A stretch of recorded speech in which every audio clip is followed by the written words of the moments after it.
Hello, everybody. So the Madrid Open Day 5 is complete. We had a lot of matches today. Round 3 and Round 4 were played combined because of the power outages that happened yesterday. The biggest upset of the tournament so far for today has been Alexander Zeverev losing and failing to move on to the 4th round. I will be going over that match analysis with you in this video, also talking about some of the other top matches that took place today and what my thoughts were on them.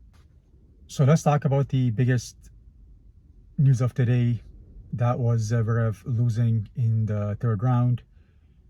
Now, going into the match against Cerundolo, it was going to be an extremely tough match right off the bat for Zeverev, just because what his record has been against Cerundolo, historically speaking.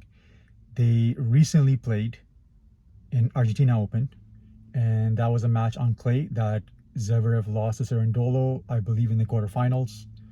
And then going back to last year, Madrid Open, round 4, was the same result where Cerundolo was able to get the better of Zeverev. Plus, taking into account Zeverev's recent form, where he had pretty much a disastrous 2.5 months, was able to turn it around at the Munich Open and then win a few games. So he was coming in with a 7-match winning streak. But again, on clay against Cerundolo, who is kind of peaking at the right moment and is an extremely tough clay court player, you knew it was going to be a very tough match. Now, I personally thought that with Zeverev winning his previous match against Fokina, again, another up-and-coming, tough clay court specialist, hardcore specialist too, he's had some good results.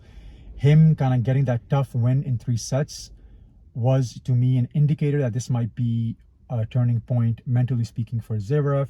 But unfortunately, that was not the case in this match.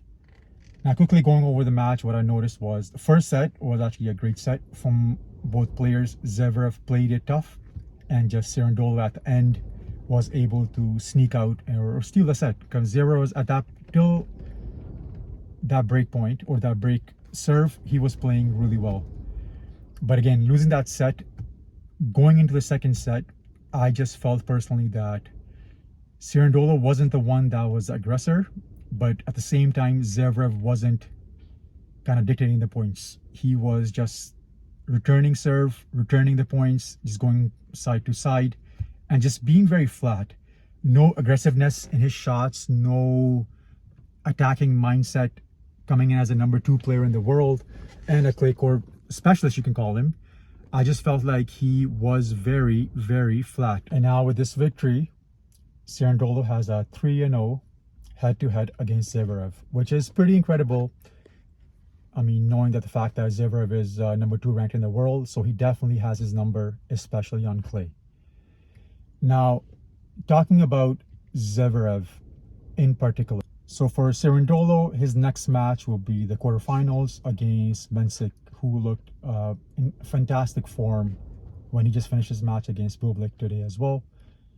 Now, talking a bit about Zeverev, the few issues that I've noticed, and the biggest one being his mental state, or his what you would call confidence, is still not there yet. I mean, he stated himself before the Munich Open that it is all mental. Even Boris Becker had commented on his recent struggles and said that it's just a mental game for him at this point. So the talent is not the issue right now. And what I noticed in this match as well is that when you are the number 2 ranked player, when you are the guy who has 2 Madrid Opens under your belt and another final, when you're the guy who's gone to the finals at Roland Garros, you should be coming out in a dominant fashion. You should be coming out as the aggressor. Even when you lose that first set, you should be coming out and just trying to go for your shots, because then at least you can say that, you know what, he kind of went for it. But it just looked like that he has zero confidence in his ability to hit his forehand or his backhand, which is, historically speaking, his backhand has been always great. But to be able to hit winners, to be able to go for your shots, having the confidence that they will go in, is just not there right now. So it was just like almost of a practice match where he was just trying to feel the rhythm and kind of feel out Cerundolo.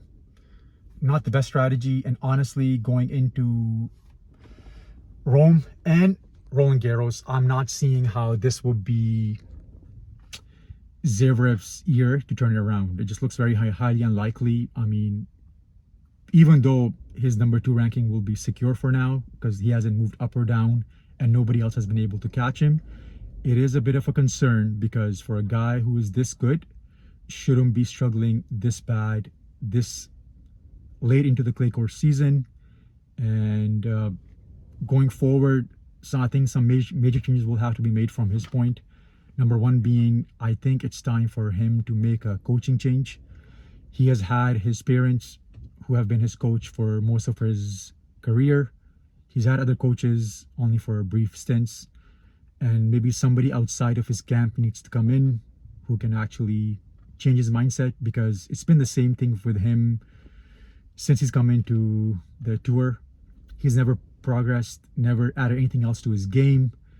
And he should be able to do that, honestly. Even like a place like Wimbledon, like his serve should be bigger. He should be attacking more. Something needs to change because he is still, 26, 27? And it's looking like he has reached his peak and now is just falling short.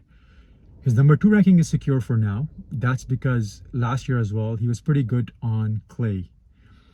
But if he continues the way he's going, come next year, he could be making a sharp drop in the rankings. And then again, if you're not really up to it and you're fighting for each point and you're facing tougher opponents in early rounds, this could get ugly for Zeverev very fast if he doesn't turn it around very soon.